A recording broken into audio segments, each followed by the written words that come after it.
ذرا تصور کریں، ایک اجنبی آپ کی دہلیز پر آئے، صرف ایک روٹی مانگے، اور اس ایک لمحے میں آپ کا نصیب بدل جائے۔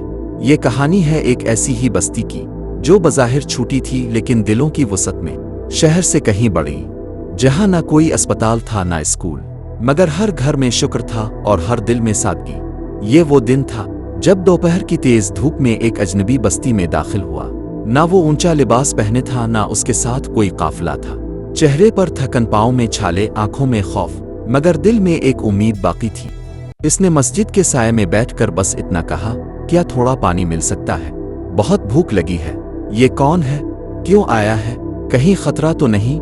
شاید ہمارے دلوں کی کھڑکیاں وقت کے ساتھ بند ہو گئی تھیں، مگر اس بستی کا امام صاحب ابھی انسانیت سے جاڑا ہوا تھا۔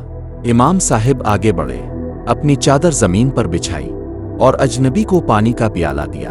امام صاحب، بیٹا، اگر تم اجنبی ہو تو ہم میزبان ہیں، اور مہمان رب کی رحمت ہوتا ہے۔ اس لمحے جیسے پوری فضا بدل گئی۔ ایک بیوہ عورت جس کا چولہا دنوں سے ٹھنڈا تھا دال کی چھوٹی کٹوری لے آئی۔ ایک بڑئی جس کے پاس صرف ایک کمرہ تھا وہ بھی بانٹنے کو تیار ہو گیا، اور بچے جن کی مسکراہٹ سب سے سچی ہوتی ہے اس اجنبی کو چاچا کہہ کر گلے لگانے لگے۔ کبھی کسی اجنبی کی خاموشی سنی ہے اپنے؟ جیسے ہر سانس میں شکریہ ہو، ہر پل میں دعا چھپی ہو۔ اس رات اجنبی چپ رہا، لیکن اس کی آنکھیں بہت کچھ کہہ گئیں۔ اگلی صبح جب لوگ مسجد پہنچے تو وہاں اجنبی نہیں تھا، بس ایک خط تھا، اور اس کے ساتھ ایک چمکتی ہوئی جیب گھڑی جو شاید قیمتی ترین چیز تھی اس کے پاس۔ میرے عزیز انسانوں، میں ایک تاجر ہوں، شہروں میں پہچانا جاتا ہوں، لیکن برسوں سے گم تھا اپنے اندر۔ دولت نے مجھے عزت تو دی مگر محبت چھین لی۔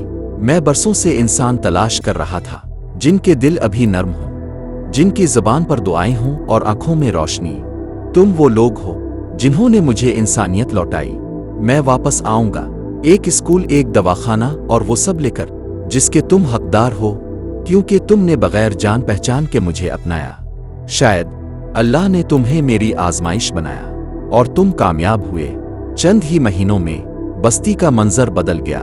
جہاں بچے مٹی میں کھیلتے تھے اب وہ کتابوں سے کھیلنے لگے، جہاں بیمار دوا کے لیے شہر جاتے تھے اب وہ اپنی بستی میں شفا پاتے تھے۔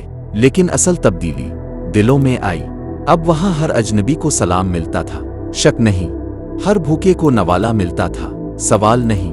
کبھی کبھی ایک چادر، ایک پیالہ پانی، ایک روٹی کسی کا امتحان نہیں بلکہ ہماری قسمت کا دروازہ ہوتی ہے۔ اور یاد رکھیے، جو دلوں کو تولتا ہے وہ کبھی تولے نہیں جاتا۔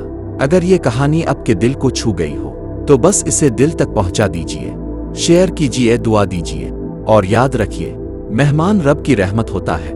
ملتے ہیں اگلی کہانی میں، تب تک کے لیے اللہ حافظ۔